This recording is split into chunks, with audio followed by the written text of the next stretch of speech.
J'ai poignardé mon propre frère dans le dos.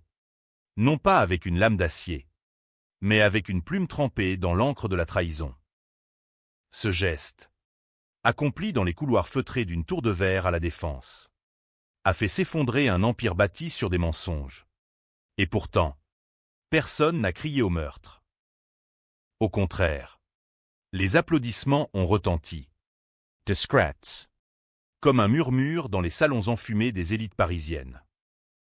Et moi, Etienne Moreau. simple cadre anonyme d'une multinationale, je suis devenu le fantôme qui hante les nuits blanches des puissants. Paris, cette ville des lumières éternelles, m'a toujours paru un théâtre cruel où les masques tombent au gré des intrigues. J'y suis né, dans le quartier du Marais, au sein d'une famille modeste de relieurs de livres anciens. Mon père, un artisan aux mains calleuses, me répétait souvent que la vengeance est un vin français, il se bonifie avec le temps. Mais il laisse un goût amer sur la langue. Je n'ai pas écouté.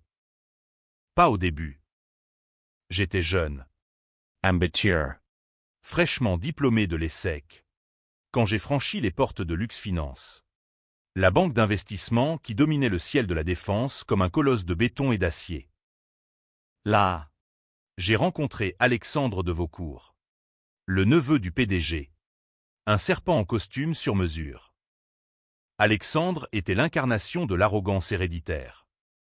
Fils d'une lignée de banquiers remontant à la Restauration, il avait hérité non seulement du nom, mais d'une impunité qui frôlait l'insolence. Ses yeux verts, froids comme la Seine en hiver, balayaient les salles de réunion avec la nonchalance d'un roi inspectant ses serfs. Nous étions collègues. Ou du moins, c'est ce que je croyais. Il m'avait pris sous son aile, m'offrant des dîners au Fouquet's, des introductions chez Rothschild, des conseils murmurés sur les marchés noirs des obligations. Étienne, mon ami, tu as le flair d'un loup. Ensemble, nous allons dévorer Paris financier. Ces mots sucrés masquaient le poison. Le jour du désastre. C'était un mardi pluvieux de septembre 2023. La tour Lux Finance vibrait d'une tension palpable. Nous bouclions une police d'assurance colossale. 200 millions d'euros. Couvrant un consortium d'entreprises vinicoles bordelaises contre les aléas climatiques. Un contrat pharaonique, fruit de mois de négociations acharnées. J'en étais le lead, rédigeant les clauses finales dans mon bureau exigu au 42e étage. Alexandre entra sans frapper, un sourire carnassier aux lèvres, une cigarette électronique à la main malgré l'interdiction. Mon cher Étienne, signe ça. C'est du gâteau. Il m'étendit un avenant. Anodin en apparence, une modification mineure sur les clauses de résiliation. Je signai. Confiant. Erreur fatale. Quelques heures plus tard, lors de la présentation au conseil, Alexandre activa l'avenant d'un geste théâtral. Il découvrit une faille que j'avais soi-disant introduite. Une clause cachée permettant une résiliation unilatérale sans préavis. La police s'effondra comme un château de cartes. 200 millions d'euros volatilisés en un claquement de doigts. Les actionnaires hurlèrent. Le PDG, oncle d'Alexandre, blêmit derrière son bureau en acajou. Comment avez-vous pu? Moreau. Vous avez ruiné la banque. Moi, le bouc émissaire parfait, un outsider sans pédigré, sans relation pour me défendre. Mais ce n'était pas une erreur. C'était sa vengeance personnelle.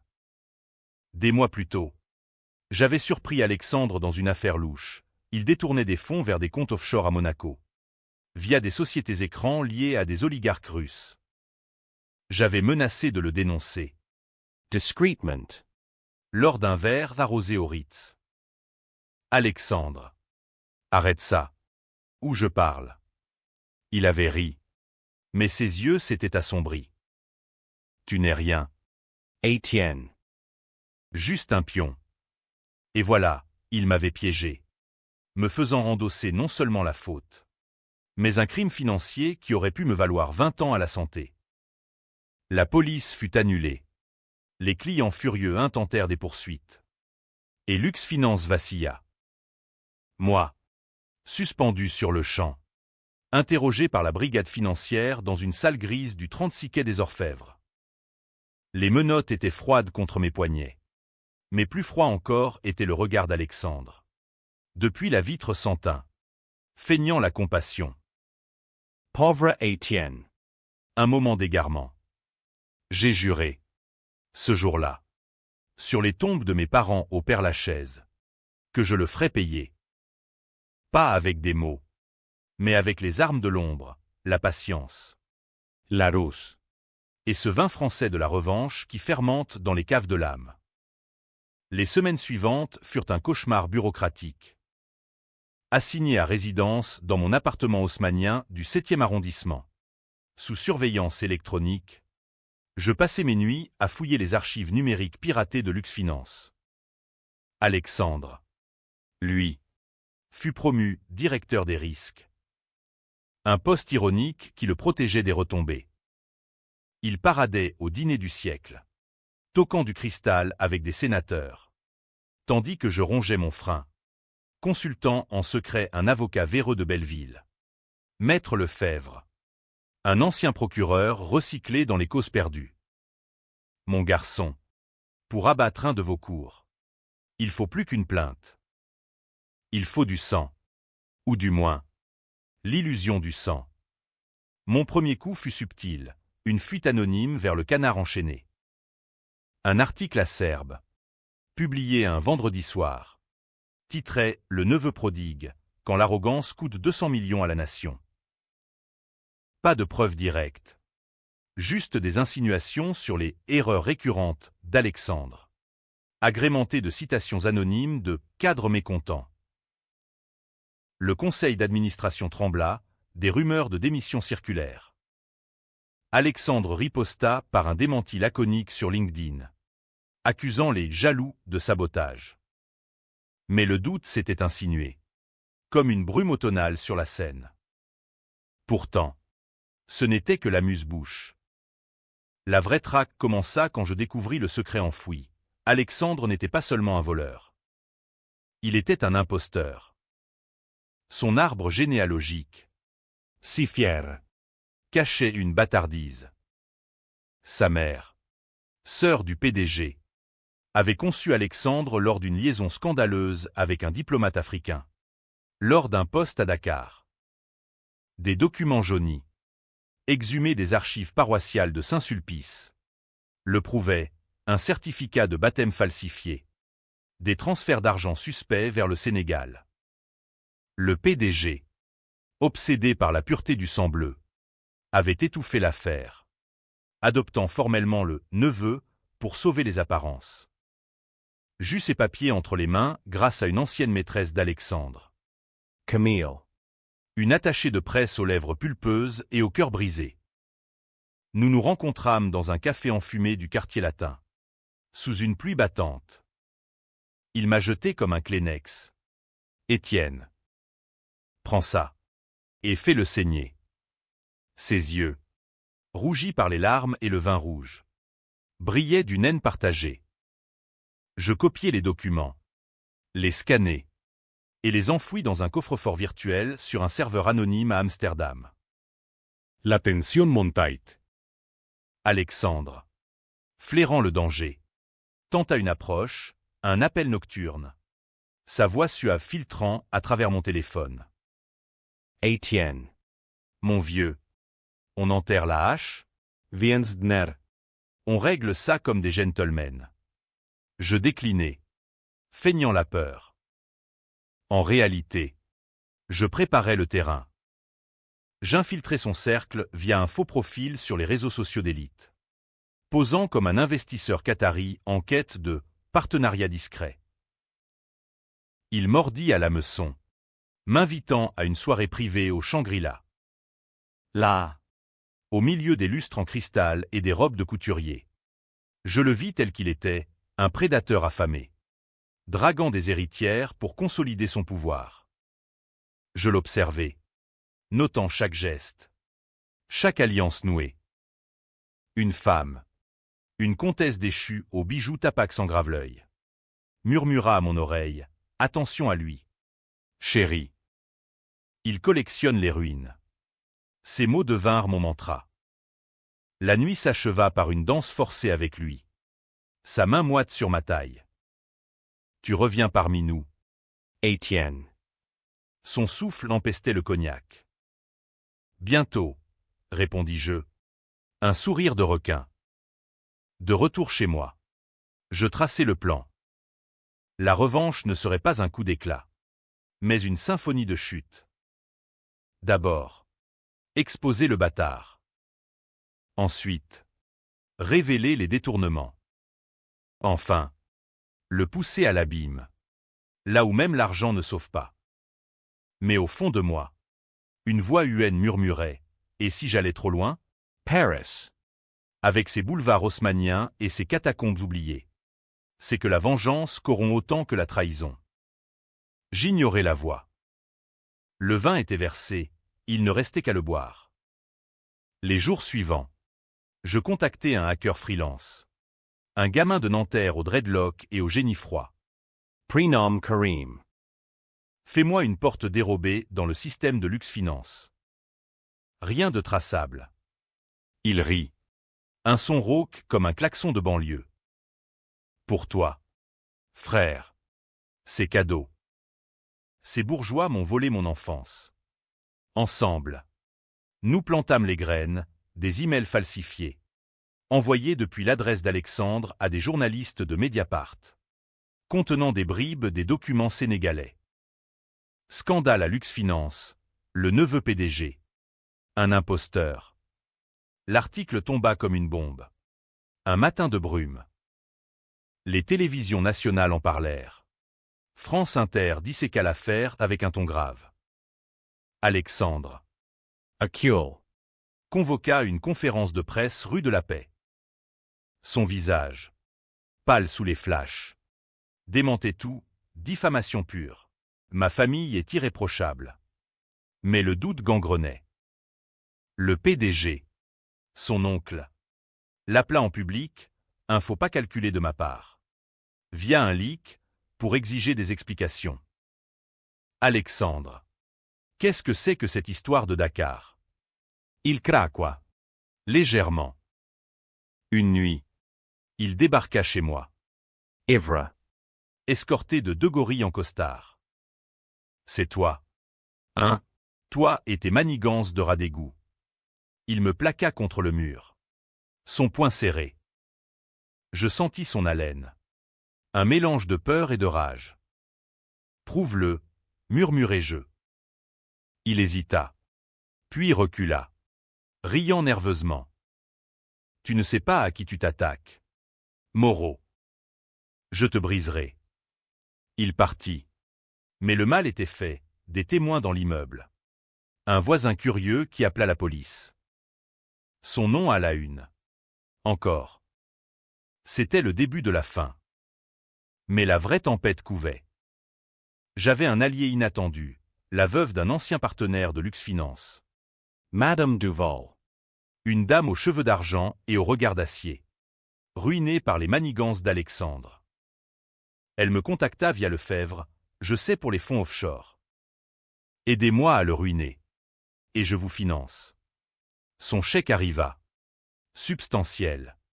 Pour embaucher des détectives privés. Ils creusèrent. Exhumant des liaisons toxiques. Des chantages sur des rivales.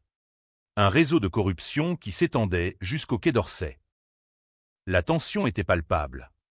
Comme l'air chargé avant un orage sur Montmartre. Alexandre contre-attaqua, il fit pression sur mon avocat. Menaça Camille d'un procès pour diffamation. Elle craqua. M'appela en pleurs, Étienne. Il dit qu'il me fera interner si je parle. Je la calmai. Lui promis la protection. Mais intérieurement, la peur rongeait. Étais-je en train de devenir comme lui, un manipulateur dans l'ombre? Non. La différence, c'est que ma cause était juste. Ou du moins, je m'en convainquis. Le climax approchait, une assemblée générale extraordinaire à Lux Finance. Où Alexandre devait défendre sa peau. JY assista incognito. Badge falsifié. Cœur battant. Il parla. Charismatique. Niant tout. Puis. Mon signal. Karim activa le hack. Sur les écrans géants. Des documents projetés, les transferts monégasques. Le certificat falsifié. La salle explosa en murmures. Puis en cris. Imposteur. Voleur. Alexandre pivota. Bleem. Pointant un doigt accusateur vers la foule. C'est un complot. Moreau est derrière ça. Les regards se tournèrent vers moi. Je me levai. Calme. Oui. C'est moi. Parce que j'ai payé pour vos péchés. Alexandre. Vous m'avez fait porter le chapeau pour vos crimes. Le chaos s'empara de la salle. Sécurité appelée. Mais trop tard, le PDG. Effondré. Murmura. C'est fini. Neveu. Pourtant. Ce n'était pas la fin. La vraie twist attendait. Tapis dans les ténèbres. La salle de l'Assemblée générale de Luxfinance devint un pandémonium digne d'une pièce de Racine. Avec des hurlements croisés et des chaises renversées sous les assauts de la fureur collective. J'étais là. Au milieu. Le paria devenu prophète. Sentant les regards me transpercer comme des baïonnettes de la grande armée. Alexandre. Son visage déformé par une rage primale. Bondit vers moi. Les veines saillantes sur son cou. Traître. Tu vas pourrir en tôle pour ça. Mais les vigiles. Ces colosses impassibles en smoking. Le retinrent. Tandis que le PDG. Mon oncle par alliance forcée. S'effondrait dans son fauteuil. Murmurant des jurons en latin appris dans les jésuites. J'aurais pu m'enfuir. Disparaître dans les couloirs labyrinthiques de la défense. Mais non. Je restai. Planté comme un chêne au vent. Et lâché la dernière bombe. Et ce n'est pas tout. Messieurs. Votre neveu prodige n'est pas de vos cours. Il est le fruit d'une nuit à Dakar. Un secret que vous avez tous enterré pour sauver la face de la famille. Un silence de mort tomba. Brisé seulement par le bourdonnement des climatiseurs. Les actionnaires. Ces requins en cravate Hermès. Échangèrent des regards. Trahison sur trahison. Le château de cartes s'effritait. La police arriva vite. Sirène hurlant dans le trafic parisien. Alexandre fut menotté sous les flashs des photographes. Son costume froissé comme son ego. Moi. Interrogé sur place par un commissaire aux moustaches grisonnantes. Je répétais mon histoire. La police sabotée. Les fonds détournés. Le chantage. J'ai agi pour la justice. Monsieur l'inspecteur. Pas pour la vengeance. Il ricana. Un son rocailleux. En France. La justice et la vengeance portent le même masque. Moreau. On verra ce que dit le juge. Les jours suivants furent un tourbillon judiciaire. Mediapart publia l'intégralité des documents. Titrant « L'Empire des Ombres, comment un bâtard a ruiné Luxfinance ». Les bourses vacillèrent. L'action chuta de 15% en une séance. Alexandre, inculpé pour escroquerie et falsification, fut placé en détention provisoire à Fresnes. Cette forteresse grise où les puissants vont méditer leur folie. Son oncle démissionna. Un communiqué laconique annonçant une « transition sereine ». Mais je savais la vérité, le vieil homme, brisé, s'était retiré dans sa propriété du Luberon, veillant sur ses vignes comme sur un empire perdu. Pourtant, la victoire avait un goût de cendre. Camille disparut, laissant un mot « Merci. Étienne. J'ai besoin de temps. » Maître Lefebvre me prévint, les de Vaucourt ne pardonnent pas. Ils ont des amis partout. Et en effet, les contre-attaques fusèrent. Des fuites anonymes me dépeignirent comme un déséquilibré. Un cadre jaloux, obsédé par Alexandre. Un tabloïd People. Paris Match. Titra, l'ami fatal, Étienne Moreau. le bourreau de son frère de cœur. Les réseaux sociaux s'enflammèrent. Justice pour Alexandre Tranding. Des influenceuses en robe de soirée pleurant la chute d'un prince. Je m'enfermais dans mon appartement. Volet tiré sur la tour Eiffel scintillante. Buvant du calvados pur pour noyer les doutes. Étais-je un héros ou un monstre? La nuit. Des rêves me hantaient, Alexandre.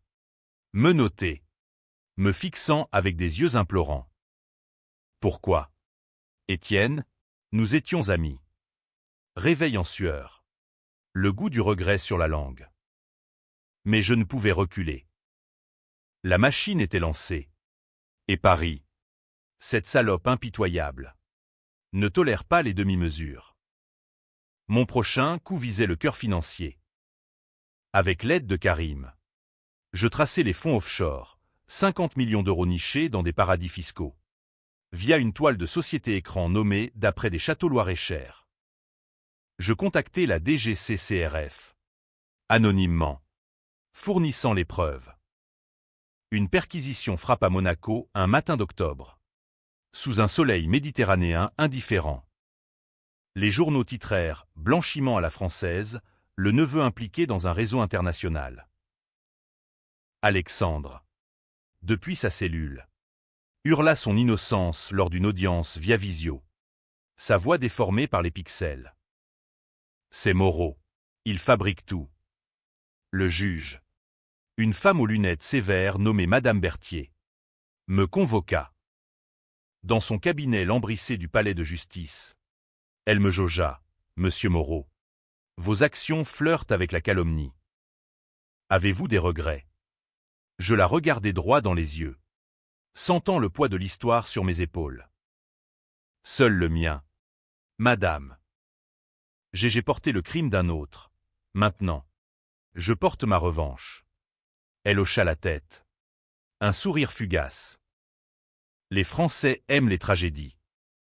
Mais attention, Icare vole trop près du soleil. Les tensions familiales éclatèrent alors. La sœur d'Alexandre, une galeriste snob du 6e, me harcelait de messages. Tu as détruit notre sang. Mon frère est innocent. Je répondis par le silence. Mais intérieurement, ça rongeait.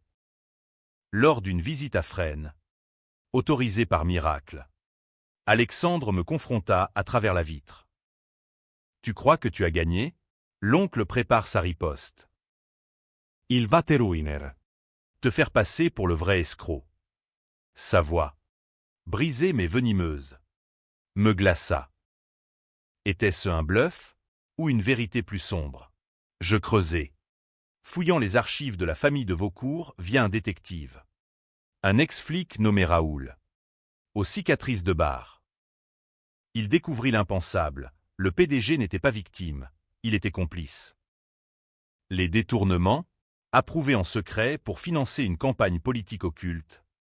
Un pacte avec des lobbies agro pour protéger les vins bordelais contre les taxes européennes. Alexandre n'était que le bouc émissaire junior. Le vrai marionnettiste tirait les ficelles depuis son bureau. Twist amer, en le sauvant. Le PDG me condamnait doublement. Car j'avais gigné pour eux tous. La rage revint. Plus vive. Je préparais le coup fatal, une conférence de presse pirate. Diffusée en live sur YouTube depuis un studio loué à Pigalle. Invités, journalistes de Libération. Des blogueurs anticorruption. Même un député LFI pour le piquant. J'apparus masqué. Voix modifiée, Lux Finance n'est pas une banque, c'est un cartel. Voici les preuves. Écran rempli de mailles internes. Signature du PDG sur les transferts. Le visionnage explosa, 500 000 vues en 1 heure. LuxGet trending mondial. Alexandre, sentant le vent tourner, tenta le suicide en cellule, ou du moins. C'est ce que rapporta Le Monde. Fausse alerte. Mais calculée pour susciter la pitié. Les médias se divisèrent. D'un côté, les éditorialistes du Figaro pleurant la chasse aux sorcières contre l'élite. De l'autre, les tweetos de gauche jubilant, vive la guillotine 2.0. Moi, Au centre. Je devins un symbole controversé, justicier ou terroriste économique. La nuit avant l'audience clé. Je marchais le long de la Seine. Les lumières dansant sur l'eau comme des promesses brisées. Un appel anonyme, la voix du PDG. Rauque. Moreau. Arrêté. Rencontrez-moi au Louvre. Minuit. Dernière chance. Piège ou rédemption. Je m'y rendis. Revolver chargé dans la poche, un souvenir de mon grand-père. Résistant. Dans la salle des deux noms. Sous la Joconde impassible. Il m'attendait. Ombre voûtée. Vous avez raison sur tout. Mais Alexandre est mon sang. Même illégitime. Prenez ça. Et disparaissez. Un chèque, 10 millions. Et une confession, j'ai fait signer l'avenant à votre place. Pour le protéger. Le choc me figea. Pas Alexandre seul. Mais le clan entier m'avait sacrifié. Pourquoi moi? Murmurai-je. Il haussa les épaules. Vous étiez remplaçable. Comme tant d'autres. La rage explosa. Je sortis le revolver. Le pointai. Pour Paris. Pour les petites gens écrasés par vos jeux. Il ne bougea pas. Fataliste. Tirez. Et vous deviendrez comme nous. Je baissai l'arme. Pas de meurtre. Pas encore. Au lieu. Je pris le chèque. Le déchirai devant lui. Votre argent pue la trahison. La mienne sera propre. Je partis. Laissant le vieillard à ses remords. Dehors. La pluie lavait les pavés. Mon âme. Peut-être. Le procès s'ouvrit sous les projecteurs. Alexandre. Amaigri. Pleura en cour. Jurant l'innocence. Le PDG témoigna. Niant tout. Mais mes preuves tinrent. Les jurés. Des Parisiens ordinaires, un prof de banlieue. Une infirmière hésitèrent. Divisés. Coupable, verdict pour escroquerie mineure, acquittement sur le gros. Grâce à des vices de procédure que Lefebvre avait anticipés. Twist, le système protégeait les siens. Alexandre sortit libre. Mais ruiné. Persona non grata. Pourtant, ma vengeance culmina ailleurs. Une nuit, je piratai son compte Twitter, ironie, et postai une confession forcée, j'ai trahi Étienne. Il mérite justice. Effacement immédiat. Mais capture d'écran viral. Il s'exila à Genève. Brisé. Le PDG mourut d'une crise cardiaque. Lu par le Figaro comme un cœur las. Mais le vrai débat s'alluma. Étais-je un vengeur ou un destructeur? Les forums bouillonnaient. Moreau a sauvé la France des banquiers. VS, il a ruiné des innocents. Emploi perdu chez Luxe. Camille revint. Amoureuse ou manipulatrice? Étienne. Fuyons à Bordeaux. Recommençons. J'hésitais. La fin approchait. Huam ou triomphale. Les échos du procès résonnaient encore dans les couloirs du palais de justice quand je compris que la vengeance, comme un bon Bordeaux, réserve ses arômes les plus complexes pour la dégustation finale. Alexandre avait été lavé de ses péchés majeurs par un tour de passe-passe juridique, un vice de forme sur une signature électronique, argué par les avocats les plus chers de Paris, ceux qui défendent les présidents autant que les pickpockets. Il sortit de la salle d'audience. Blafard mais victorieux. Un sourire en coin pour les caméras, la vérité a triomphé. Merci à ma famille. Les siens, disparus. La sœur Snob avait coupé les ponts. Murmurant à ses amis du faubourg Saint-Honoré, il nous a tous salis. Le clan de Vaucourt, fissuré, se repliait sur ses bastions provinciaux, laissant Paris aux vautours.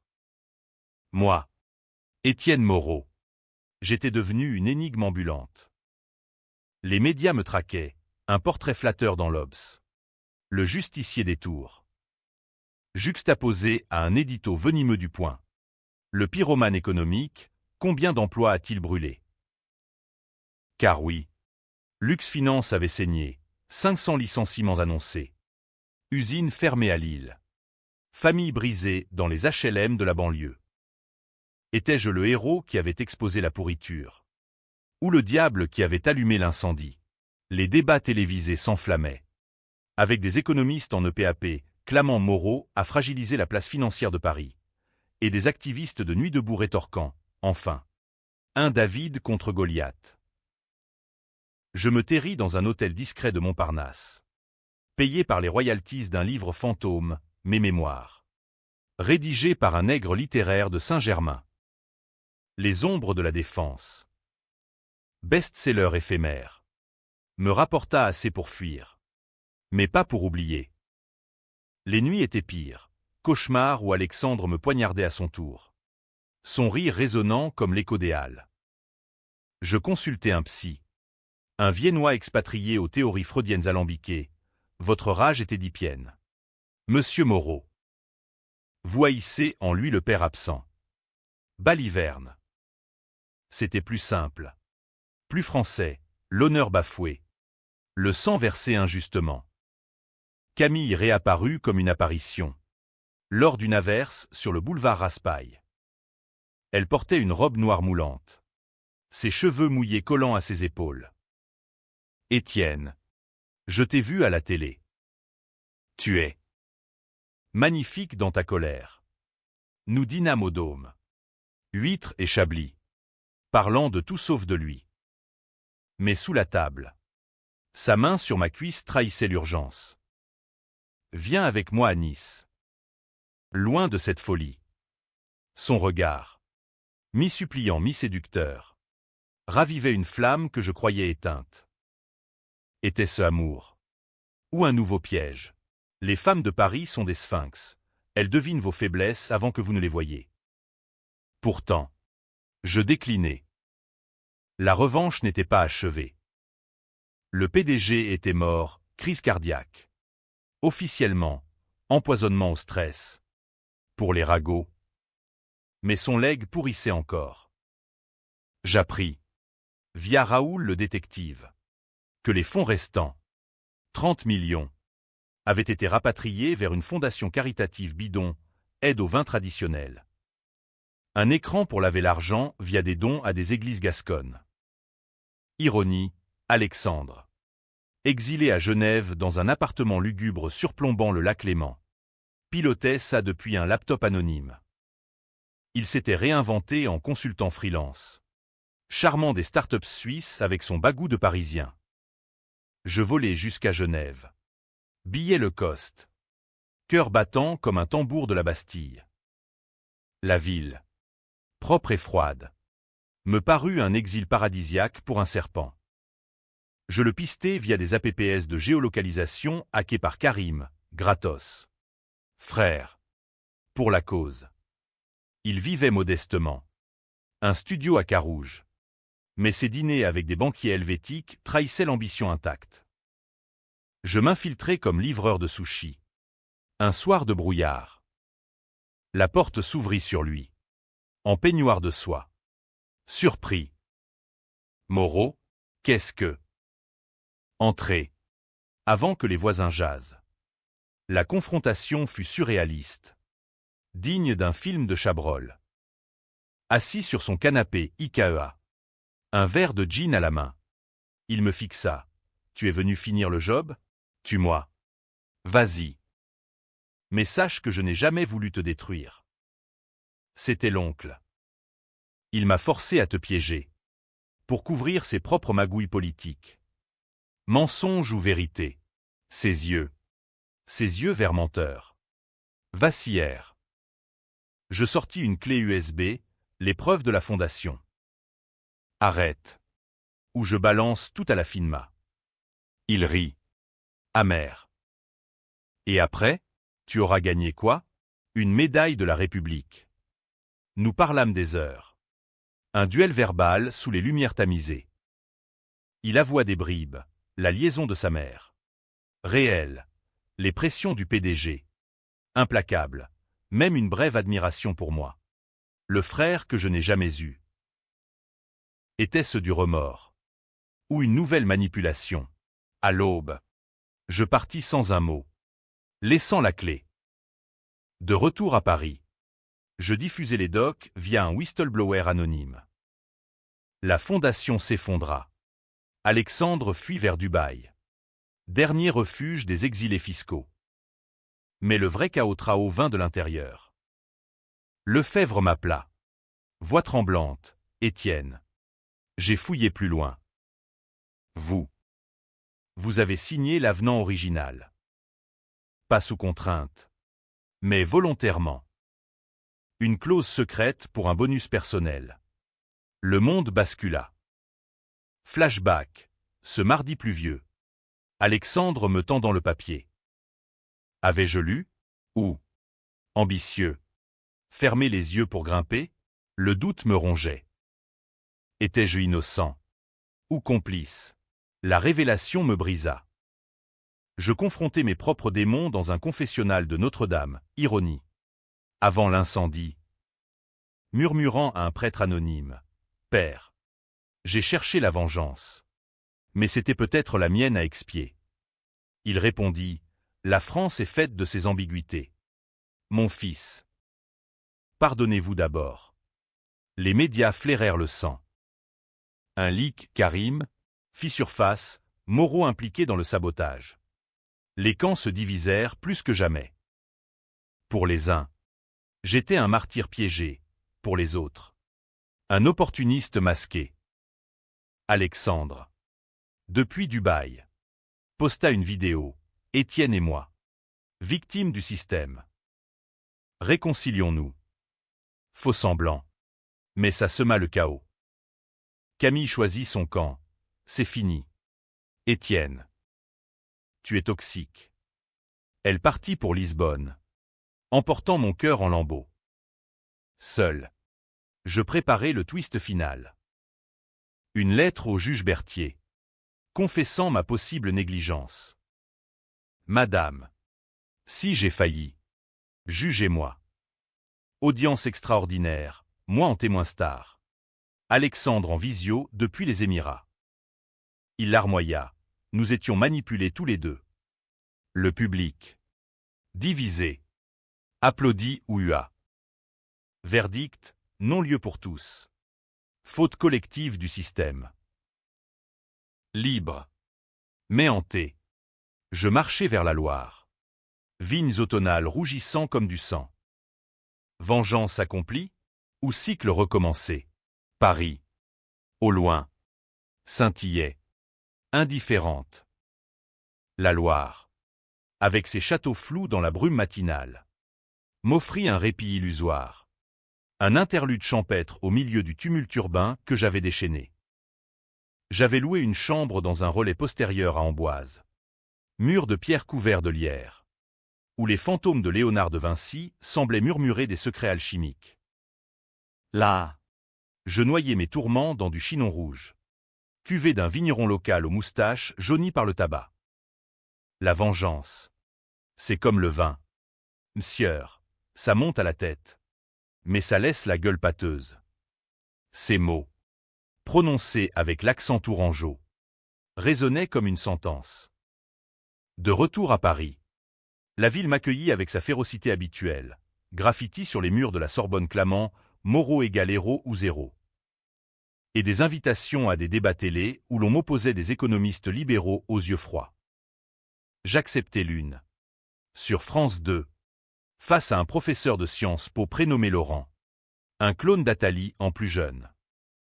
Monsieur Moreau, votre croisade a coûté 200 millions et des milliers d'emplois. Était-ce proportionné? Je répondis. Voix calme mais tranchante. La proportion. C'est pour les maths. La justice, c'est une affaire de sang et d'honneur. En France, nous appelons ça la revanche. Le studio explosa en applaudissements clairsemés et hués. Laurent rougit, c'est du populisme gauchiste. Mais les sondages post-émission montrèrent un pays scindé. 52% me voyaient comme un lanceur d'alerte courageux. 48% comme un démagogue destructeur. Les dîners en ville devinrent des champs de mine. À un souper chez des amis du Marais, une avocate en perles me glissa. Vous avez raison. Mais à quel prix? Mon mari a perdu son poste chez Lux. Je hochai la tête. Muet. Sentant le poids des vies brisées sur mes épaules. Alexandre. Ce fantôme tenace.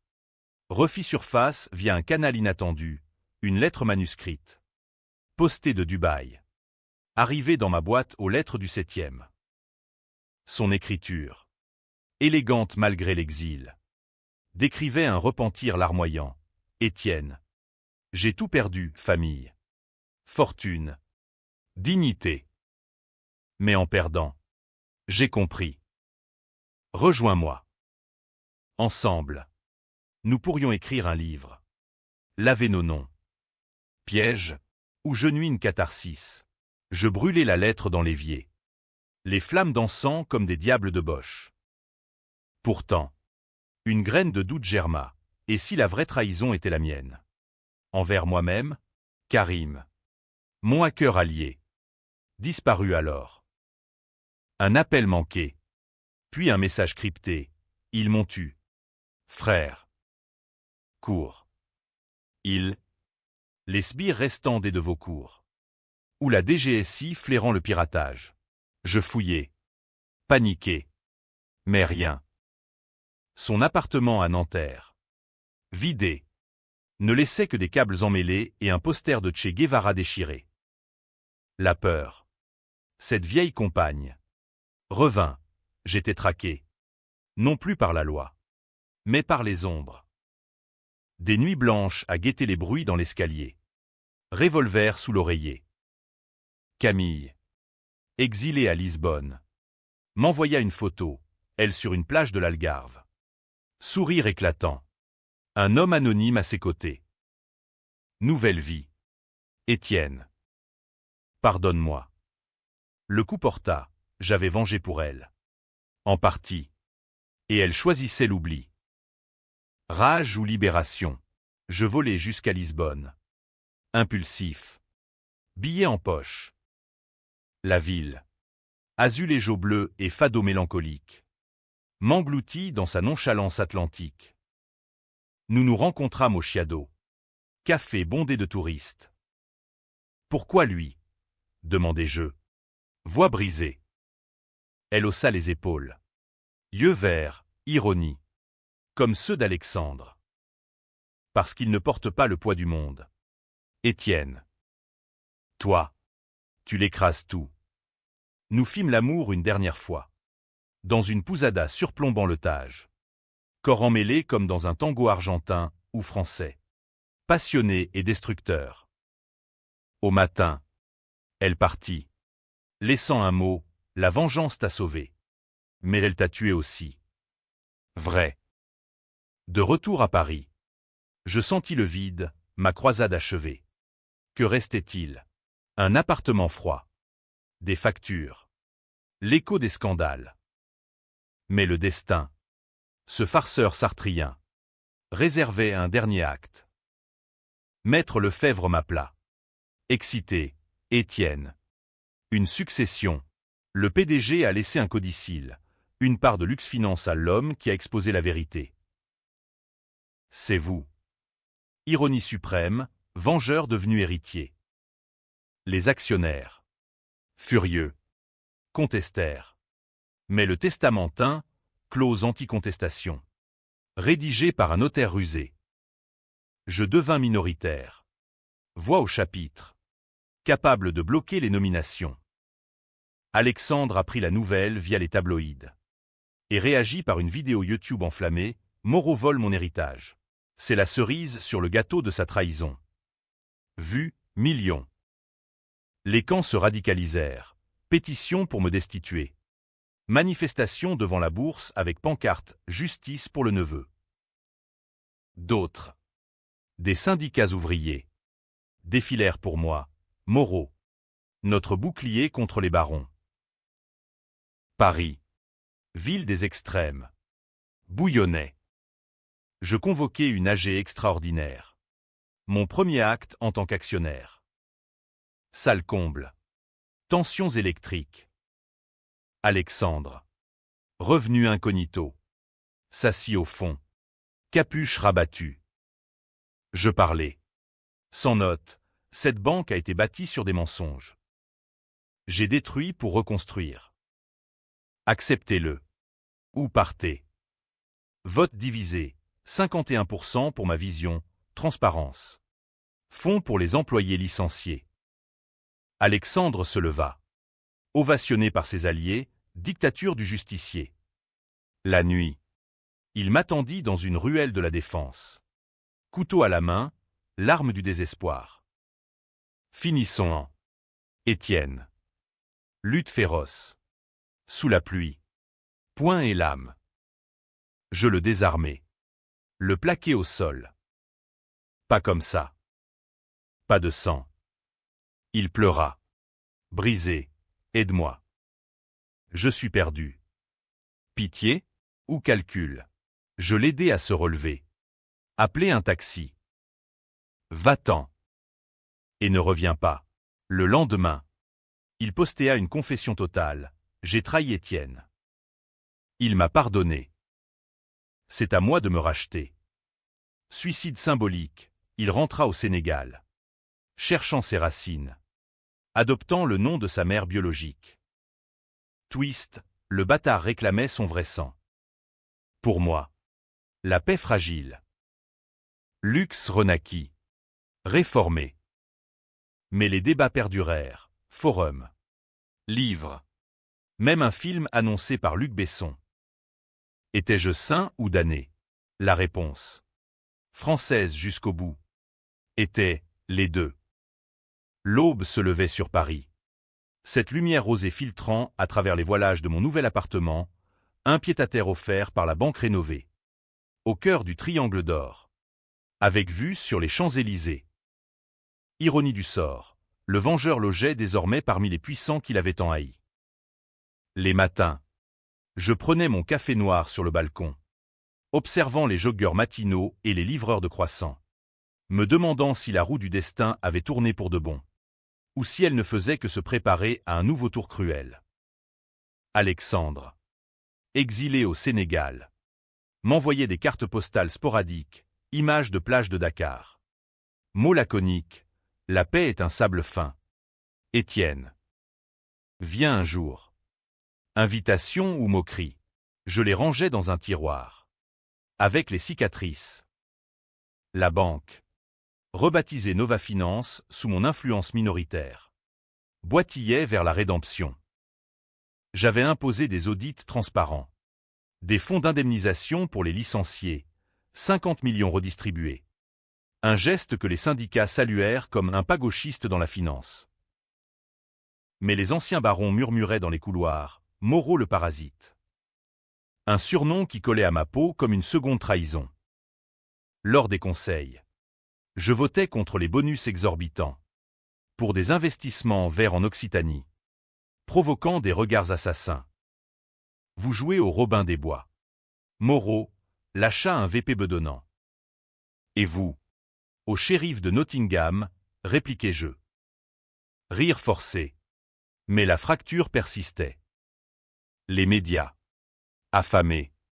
Ne lâchez pas. Un podcast viral. Vengeance à la française. M'interviewa pendant 3 heures. Regrettez-vous? Demanda la journaliste. Une blonde aux questions acérées. Chaque jour. Mais pas l'acte. Les écoutes explosèrent. Divisant l'opinion plus que jamais. Des fans m'envoyaient des lettres. Un ouvrier de Billancourt. Vous avez donné espoir aux écrasés. Une banquière de province. Vous avez ruiné ma carrière. Monstre. Je répondais à toutes. Stylo en main. Cherchant l'absolution dans l'encre. Camille. Cette ombre portugaise. Revint comme un boomerang. Un appel nocturne. Voix chevrotante. Étienne. Je suis enceinte. De toi. Ou de l'autre. Je ne sais pas. Le choc me cloua sur place. Lisbonne. Notre nuit fiévreuse, était-ce le commencement d'une famille? Ou la fin d'une illusion? Je volais là-bas. Cœur en vrac. Elle m'attendait dans un appartement modeste de Belém. Ventre à peine arrondi, Yeux rougis. J'ai rompu avec lui. C'est fini. Test ADN en urgence, mien. Twist paternel.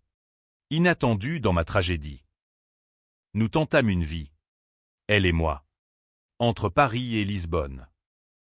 Dîner au bord du Tage. Promenade sous les azulejos. Parlant d'un avenir sans ombre. Appelle-le Alexandre. Si c'est un garçon, plaisanta-t-elle. Je ris. Mais intérieurement. La peur. Transmettrais-je la malédiction de la trahison? Paris. Jalouse. Rappela. Une menace anonyme. Le passé rattrape les traîtres. Suivi d'une tentative d'incendie dans mon bureau, éteint à temps. Mes odeurs de roussi persistantes. Le climax final survint lors d'une réception au Quai Branly. Gala pour l'éthique en finance. J'y allais. Smoking impeccable. Camille à mon bras gonflé. Parmi les invités, la sœur d'Alexandre. Réconciliée avec le monde. Toisan Camille. Félicitations pour votre trophée, susurra-t-elle. Tension palpable. Puis, entrée théâtrale, Alexandre. En personne.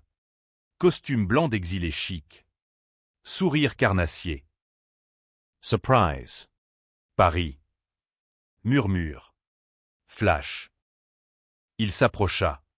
Main tendue. Paix. Frère. Le duel verbal s'engagea. Sous les lustres. Orchestre de chambre en fond. Tu as volé ma vie, dit-il. Tu as volé la mienne d'abord, répliquai-je. Camille intervint. Voix ferme, assez. Pour l'enfant. Silence. Alexandre recula. Yeux humides. Alors. Oncle. Offre de trêve. Ambigu. Les invités choisirent leur camp. Applaudissements pour la réconciliation. Ou huées pour l'hypocrisie. Dehors. Sous les étoiles. Nous signâmes un pacte informel, parts égales dans Nova Finance. Via un trust sénégalais. Twist, le bâtard et le paria. Alliés contre le système. Mais le débarragea, Moreau vend son âme. VS, génie politique. Le fœtus bougea. Main de Camille sur mon ventre, une nouvelle histoire commence. Épilogue huamé. Paris pardonna-t-il? Non. Mais toléra. Je devins consultant éthique. Écrivant des chroniques dans Le Monde sur la revanche nécessaire. Alexandre prospéra à Dakar. Import-export de vin. Camille accoucha d'un garçon. Prénommé Léonard, pour l'inventeur. Pas le traître. La vengeance? Un vin bu. Laissant un arrière-goût de possible. Ou de regret éternel. À vous, lecteur, de choisir le camp. Fin.